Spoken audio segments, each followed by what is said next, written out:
Hi everyone! In this video guys, I want to share you my snake plant.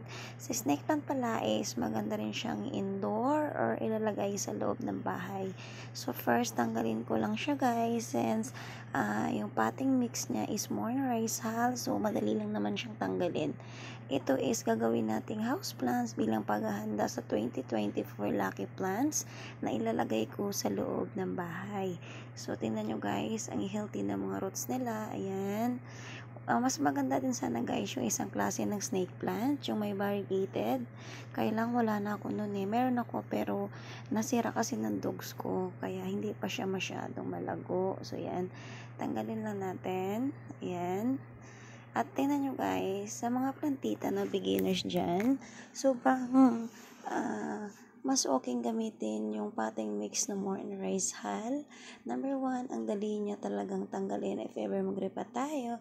And then, mas mabilis kapag tiniligan mo siya, kumbaga, mas mabilis mag-drain yung tubig. So, first, naglagay lang pala ako guys ng dry na damo, ayan, para maiwasan natin yung root rot, dahil nga snake plant yan, is ayaw nila nag-stuck yung tubig. So, make sure din na may butas yung ating mga pot. So, first, lagyan ko lang ng soil, ayan. Ang ginagawa ko ito guys is half yung dry na damo and then half din yung soil. Kalat lang natin yung snake plant kasi depende sa atin guys ha. Yung iba kasi is ayaw nila ng marami. Sa akin kasi is mas maganda yung mas malago since i-display nga natin to sa stairs ng bahay. Ayan. Kita nyo rin guys na yung rice hull is sobrang fresh pa kasi nga kakamix ko lang nito.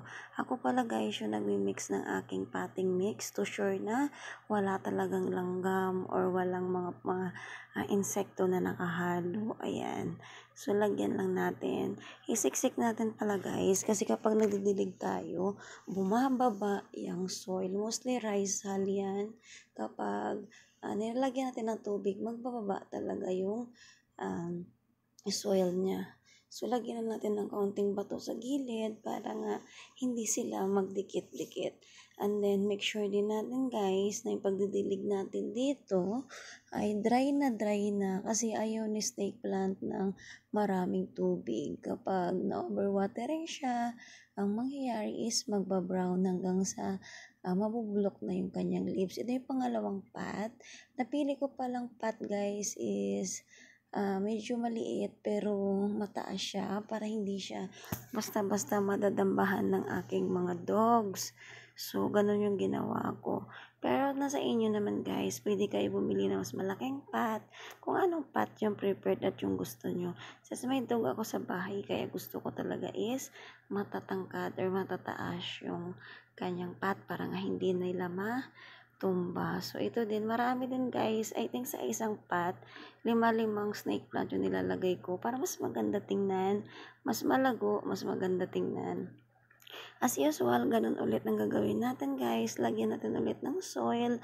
Punuin lang natin para to sure na kahit bumaba sa pagdidilig yung kanyang soil, hindi aangat yung ating snake plant. Sa mga beginners na plantita, tingnan nyo lang yung video ko guys. Sundin nyo lang. Ayan, malaking tulong to para sa inyo kasi minsan struggle din tayo kapag mga new plantita pa tayo. So, ganun din ako. So, ginawa ko lang is nanood ng vlog, nag-research kung anong pwede sa mga plants na to. For example, na snake plant, ayaw niya ng maraming water. So, make sure natin na pag diniligan natin is dry na talaga yung kanyang soil. Huwag din sila natin ibabad sa arawan kasi magbabrown yung leaves. Tulad nito guys, nakababad kasi to sa araw, outdoor kasi siya. So, ang nangyari is nagbabrown yung kanyang leaves. So, ganito lang guys kadali mag-repot ng ating plants. Ayan. Ipapakita ko sa inyo guys kung saan ko sila ilalagay. Yan. Pansin nyo guys, nadiligan ko na rin. Dito ko siya sa stairs nilagay. Nag-add na rin ako ng peace lily.